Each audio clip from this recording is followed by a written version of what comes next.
guys, welcome back to my channel. If you are new, my name is Holly and I mainly film makeup, lifestyle kind of videos.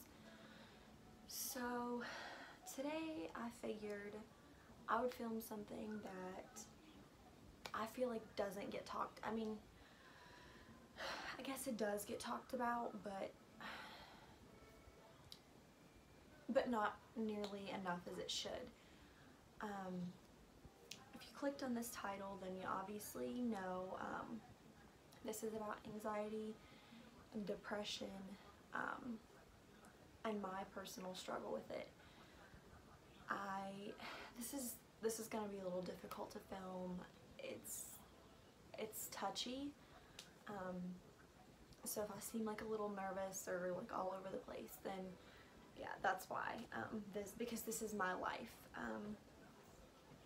So I guess I don't really want to put a trigger. I guess this is a trigger warning. So if you know, have a traumatic past or you think things like this are gonna mess with you, then just don't watch it. But yeah, I'm just gonna tell you guys my personal anxiety story. So my anxiety started when I was in the 2nd grade, which would have made me 7 years old. And my dad, I have older parents to start off with. No offense, mom and dad, but my dad is 71, I believe. I could be wrong, but when I was 7, that would have made him, I'm 22, so I don't know. He was in his 50s.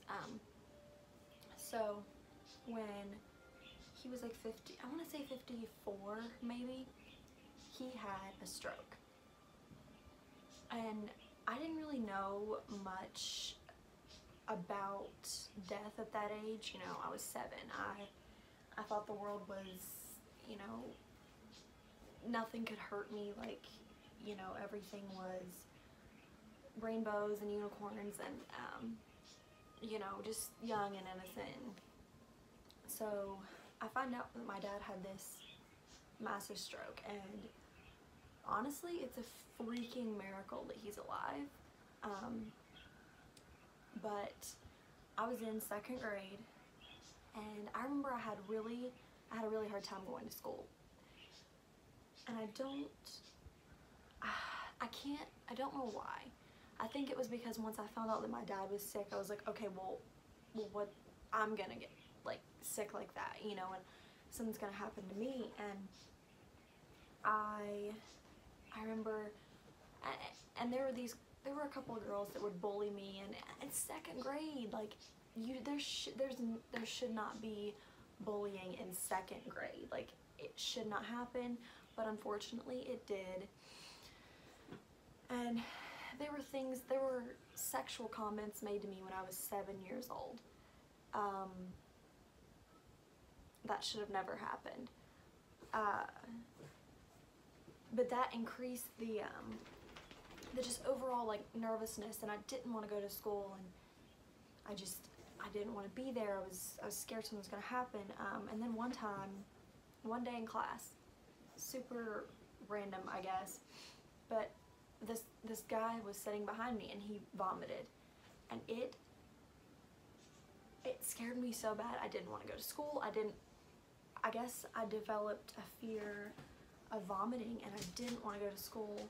I'm sorry if you hear my dog. He's in here with me. So, but I didn't want to go to school. It was really hard for my mom to get me to go to school. And when I did go, I was a nervous wreck. So elementary school, you know, was kind of, it wasn't the best, but, you know, I managed. So middle school came, and he's drinking water, so I'm sorry. Middle school came, and middle schoolers are mean. I mean, they're brats, you know, most of them. And I'm not gonna say that I was never like a brat and like mean, but, you know, so there were just things like skank and, you know, you're ugly or you're, you know, just stupid stuff. But hello. Hi. So my dog is obviously going to make an appearance throughout this video, apparently. But like I said, I'm not going to say that I never said anything to anybody, because I did. And I forgot to mention the fact that when I was in elementary school, they put me on medicine, help calm my nerves and things like that. So I was diagnosed with, bless you, I was diagnosed with anxiety, panic disorder, and OCD. And as a child, that sucks. You know, as an adult, that sucks. But I feel like, especially as a kid, you know, you're supposed to be able to have fun and enjoy your life, and I didn't really get to do much of that. So in middle school, it was a little better. Like I said, it wasn't, you know, kids were whatever. So middle school wasn't a fight getting me to school. Taking me back to elementary, flashback to elementary. There were days I would fight my parents. I would cry and beg and tell them, like, please don't make me go to school. These people are mean to me. These kids are mean to me. They call me names. Like, I got called, like, I'm telling you, I was in elementary school and I got called these names, like a skank, like a whore, like, elementary school. Like, that should have never happened. Middle school got better. I, you know, had friends. I basically became dependent on this one friend, and we were best friends. Like, we did everything together, whatever. So I didn't experience much anxiety in middle school. Then high school came around, and I'm telling you what, high school, they say they're the best 4 years of your life. High school was literal hell for me. Honestly, I wish I could tell you, I wish I could be like, yeah, there was a reason these people hated me. There was a reason these kids threw food at me. There were these reasons. But I can't pinpoint the moment where it was like, let's just be mean to her. You know, and I'm not, like I said, I'm not gonna sit here and say, I was this sweet, like, innocent little, like, I never said anything to anybody. No, because it wasn't the case. I did, you know, I did have a mouth, and I was, you know, I could be I could be those things, but for the most part, I like to think that I was a good person. Of course, I made mistakes. Like, I was going into high school. I was a freshman in high school. You know, all those things. And at this time, the friendship with the girl that I became best friends with in middle school was cut. That was her parents' decision, and then that's how it's been ever since. So I didn't have really a friend group in high school, but I liked to dress up. Like, I liked to dress nice, and I liked to show up and just be dressed nice, you know, because my mom had always taught me, like, to dress nice and everything like that. And so, what do girls want when they go into high school? What do you think of when you think about going into high school? You wanna make an impression, right? You wanna have people like you, okay? And I fell into a couple stupid things with guys, you know, nothing bad, like, extreme. But just guys wasting my time for stupid things. And basically, by the end of 9th grade, I had no friends. And I didn't even want to go back. I didn't want to go back to school next year. So I was homeschooled my sophomore year and actually part of my freshman year because people were mean. Which obviously didn't help my panic attacks, you know.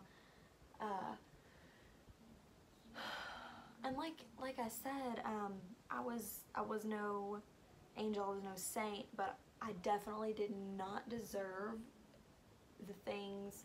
To me, I was a normal high schooler. To me, it was like, okay, you know, you're a normal high schooler, you know, whatever. But the way that I was, sometimes I felt like I was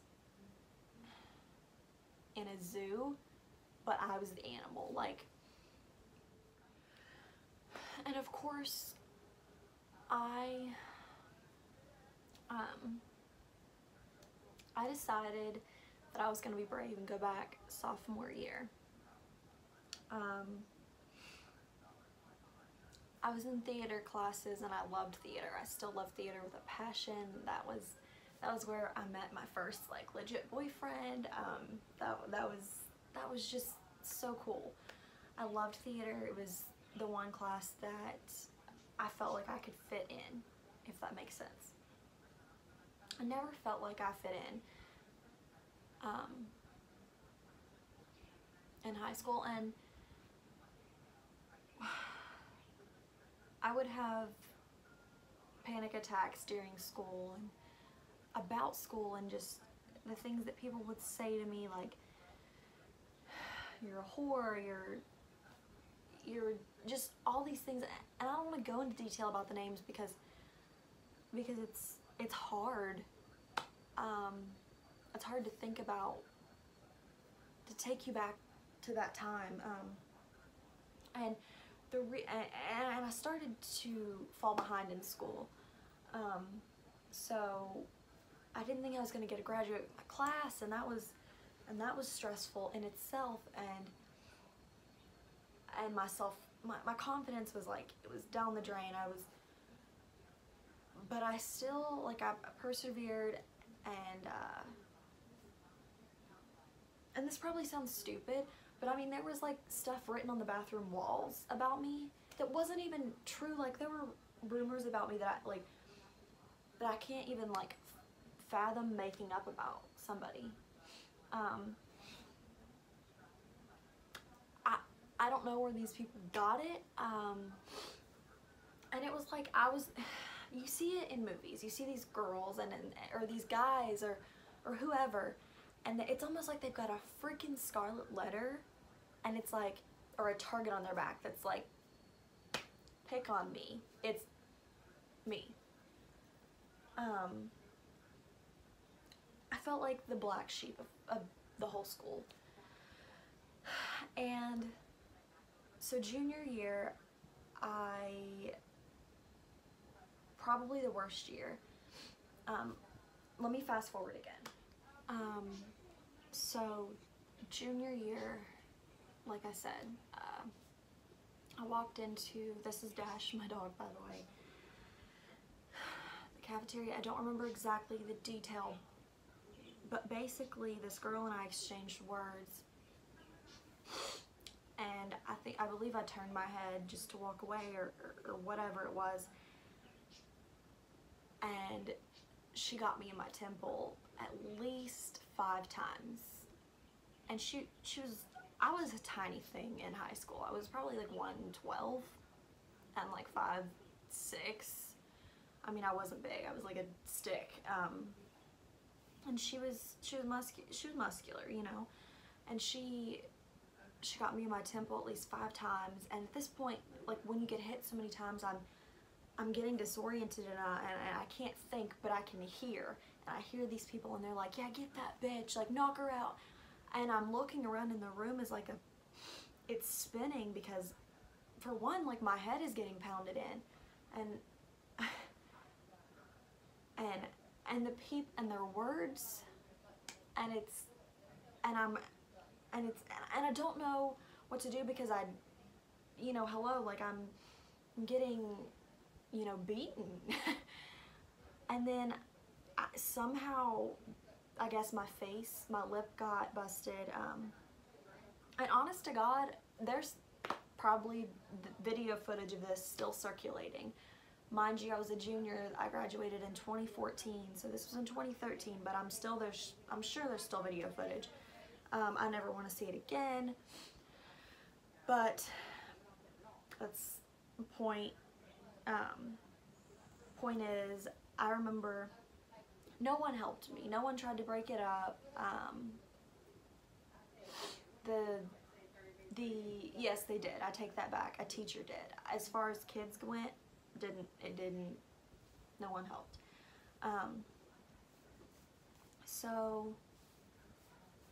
Sorry if he's probably distracting you guys, but he's my emotional, like, animal, and he can sense when I'm upset, so he's with me, and I'm sorry if that bothers you, and I'm sorry that this video is all over the place, but I do have PTSD, so it is taking me back a little bit.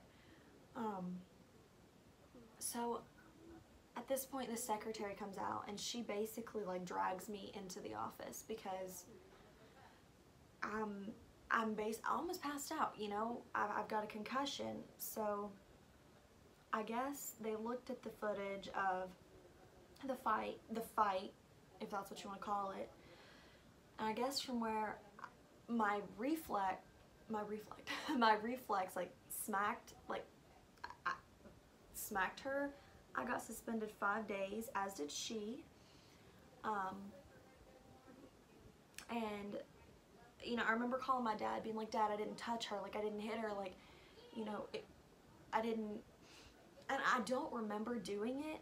And to tell you the truth, I don't think I should have gotten 5 days suspension for my body involuntarily hitting or reacting because I was getting beaten. Like, what does your body do? It goes into this fight or flight mode, when you have a panic attack. And I was having a panic attack while this girl was beating the living crap out of me. And I don't have any harsh feelings toward this girl to this day. It's done and over with. But it's still part of my story, and I have a right to tell it. So if anyone gets offended, I'm sorry. But so I get suspended for 5 days, which made me have to miss school, and I also had a thespian induction that night. But they did let me go to that and be inducted and all that, which was nice. But I think maybe I should have gotten in-school suspension because I sure didn't deserve that. But that's beside the point. And I'm sure I'm leaving details out that I just can't remember because my brain doesn't want to remember them. So you'd think the story stops there, and it's like, okay, Holly, like, you have anxiety, like, you got picked on in high school, so did everybody else. No, I'm sorry, this story doesn't stop there. That triggered me to where, he is looking at something, I don't know, I'm so sorry. That triggered me to where, since that was in a public place, like, of eating, I won't eat in public. I can't eat in public. I don't know if it's the fact, like, I'm afraid of someone going to attack me like that again. I don't know. I'm still working on that in therapy. But it's a challenge because, it's like dates and stuff. You want to go out to eat, and I'm like, I can't because so I knew that I had to graduate high school. I knew I had to graduate on time because I made a promise to myself that I was not going to let this stop me. I was not going to let this anxiety, the bullies, the names, I was not going to let that stop me. I was going to go on. I was going to graduate. I was going to walk across the stage with the people that hurt me. And that I knew that if I didn't do that, then I was letting myself down. So I made it happen, and I walked across that stage, and that was a huge, huge triumph for me. But even though I'm out of high school, and now all that's done with, I still have anxiety and panic attacks really badly, and I have depression, and I struggle with it daily. And like I said, this video was not meant to bash anyone or call anyone out, because this is facts, and this is my reality, and it's what happened to me. And so I got out of high school, started doing beauty pageants, and what do you know, like, I got backlash online from that, which was, you know, stupid, and, you know, but it doesn't matter. I was out of high school. So 2016 happened, and I got into a car wreck with my mother. We got rear-ended.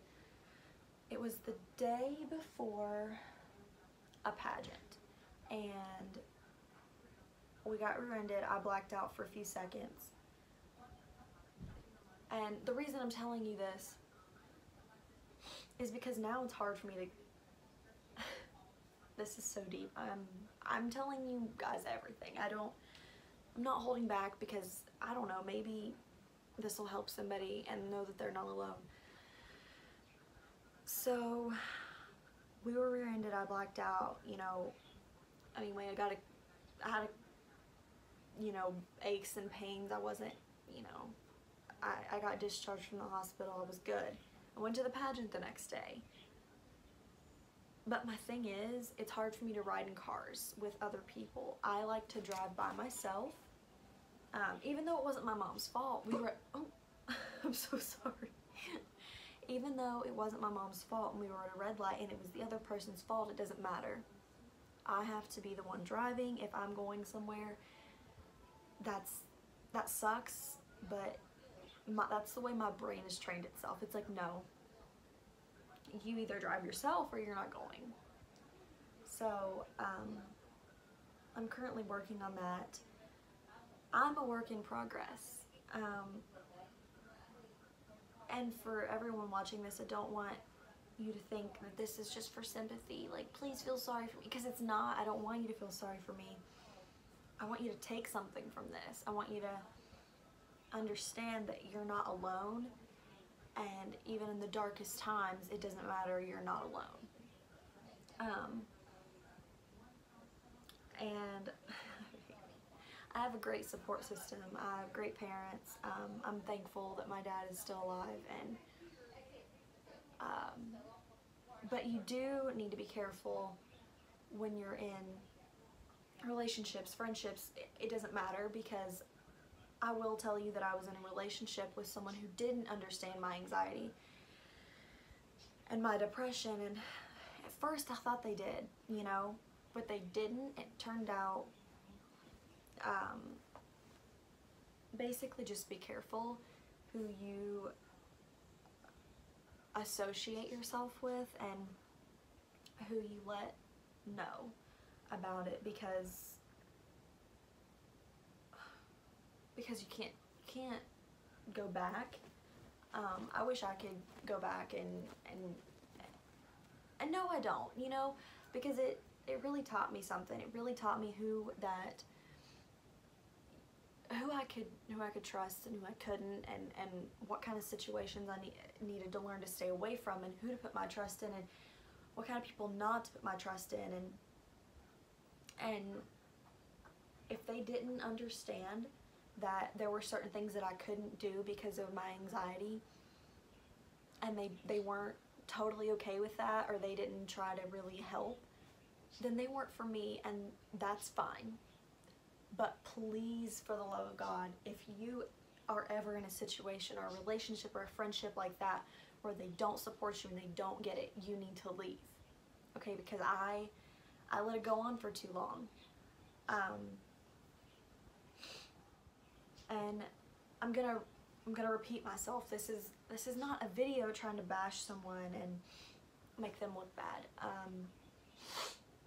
These scenarios are part of my story, and I've said that so many times in this video, but it's so true. But to basically wrap this up, I have anxiety, depression, OCD, and panic disorder. So it's hard for me to do normal things. I mean, I don't know what it's hard for me to get out and do things like a normal 22-year-old. But I'm working on it, and just because, you know, it doesn't appear from the outside that I'm having anxiety or I'm having a panic attack doesn't mean I'm not in my head. So please never let anyone tell you that your feelings aren't valid and that mental health isn't just as important as physical health. Just because you can't see it and you can't put a cast on it and you can't, you know, it's just as important. And this video should have been made in May, in Mental Health Awareness Month, I do believe. But don't let anyone ever tell you that your mental health is not a priority, because it is. It's just as important as physical health. And like I said, this is my journey with it. There are days that are harder than others, and there are days where I'm like, I'm fine, like, you know, but it's still there. So my name is Holly Eastham. I've had anxiety since I was 7 years old, and I'm 22 now. So I don't know what it's like to really not be anxious or have my mind going 90 miles a minute. But I wanna let you guys know that you're not alone, and there are things that I do, like I do beauty pageants because I think that that's fun, and that helps me, you know, because like I said earlier in the video, theater was my outlet. So being on a stage always calmed me down. It was like, this is my sanctuary. This is where I feel like I can be myself. And it turns out that was where I could be myself. And it still is. I still do pageants, and you know what? I still get crap for it from a lot of people from high school, and I don't care. Like, I don't care anymore, because I don't have to see those people every day. And if you're a girl or you're a guy or you're watching this and you're in high school and you're like, God, this is too much. Like, people are so mean, or you're depressed and you don't think there's a way out. There's always a way out, and it'll get better no matter what. I know that there were many occasions where I never thought it's gonna get better. I thought it's never gonna get better. I'm gonna be like this forever. People are always gonna say stuff to me, and you know what? People are always gonna say stuff to you, but it's up to you how you handle it. It's up to you how you respond, and that's how you have to remember it. But you're not alone, and you need to know that. I've made a few trips to schools talking about bullying, and I am an advocate for anti-bullying, actually,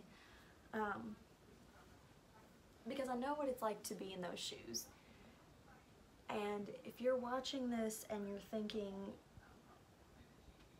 you know, I can't do this, please seek help, whether it be guidance counselor, your parents, a friend, a trustworthy adult. You need that kind of help, because honestly, you don't need to be alone when you're in that kind of situation. I went through it too long and too much to tell you that you can do it alone, because you can't. You need that support system. You need those people that are gonna push you and be like, hey, you gotta do this. It sucks right now, but the outcome is gonna be what really. And I can't tell you the feeling that I had when I walked across that stage and they called my name as a graduate, because that was my goal all along. you know? I don't have to deal with those people anymore. Now, do people ever outgrow bullying? No. But you can definitely be in charge of the way you handle it and how you handle yourself. And I think that is honestly the most important thing. And like I said, I'm sorry if this video was all over the place. I know it was. I know my dog was everywhere. I know it was kind of, you know, messy, but as long as it helped somebody, then I've done my job, you know? And this is a lot of information about myself to put on the internet for people to watch, you know? So I hope somebody takes something away from this. I hope you take the fact that there's help and there's people who love you, even if it doesn't seem like it. There's always someone who loves you and would do anything for you. And anxiety and depression are the worst, and I know because I'm there. I've been there. I've been in the darkest valleys, and I've had really, really good highs. And honestly, I can thank God for that, because without Him, I wouldn't be here. But basically, just be careful who you surround yourself with, who you get in relationships with, who you put in your life. Who you surround yourself with is going to attract your vibe attracts your tribe. Or wait, no. Is it the other way around? I don't remember. But you get me. You get what I'm saying. So you know what? If you don't feel like you have that person that you can go to, come to me. Okay? Because I was there and I know exactly what it's like. And I would love to talk to someone and just make them feel like how I was when I was alone and didn't have anybody, you know. Or please don't hesitate to contact me. I'll leave my social down below. You know, I never want anyone to feel like I felt in school, or just some days when I just feel like, damn, I'm alone, you know. But I know I'm not alone because I have these people who love me. I have a good life. I'm blessed. I really am. Even though this anxiety and depression and PTSD and OCD, I mean, yeah, I may have those things, but I mean, I have a lot of other good things that I don't account for enough. So I really thought this video was important to make. I know it's only like my 4th video on here, but I felt like somebody needs to see this. And I don't know, maybe I'll make a video about coping with my anxiety and how I cope with it. If you guys want to see that, let me know. Yeah, I'm sorry that I got super deep with you guys, but it was what I felt was put on my heart tonight. And I even debated on filming this because I don't know, maybe like the backlash I'm gonna get from people. I don't know. I don't know how it's gonna play out, but there were no names mentioned, and I hope you guys take something away from this video. I love you guys. If you haven't, subscribe and comment if you want to see my coping mechanisms with anxiety, or what you want to see from me, because I'm always down to film. And yeah, I love you guys, and I'll see you in my next video. Bye.